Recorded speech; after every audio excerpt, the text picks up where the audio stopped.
Noong unang panahon, sa isang tahimik na baryo na napapaligiran ng luntiang kagubatan, may isang dalagang nagngangalang Lyra. Kilala siya sa kanyang mabait na puso at maitim na makinang na buhok. Siya ay namumuhay mag-isa sa isang maliit na kubo sa gilid ng gubat.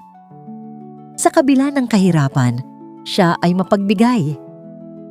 Isang araw, may nakita siyang matandang babae sa gubat.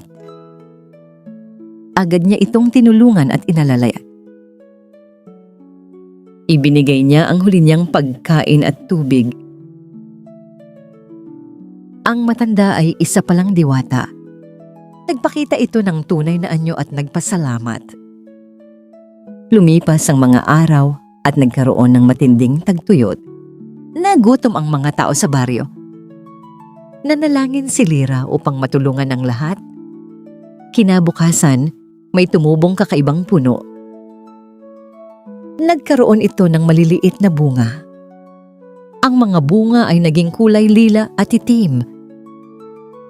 Natikman ito ng mga tao at sila ay natuwa. Ngunit biglang nawala si Lyra. Ang puno ang naiwan bilang alaala.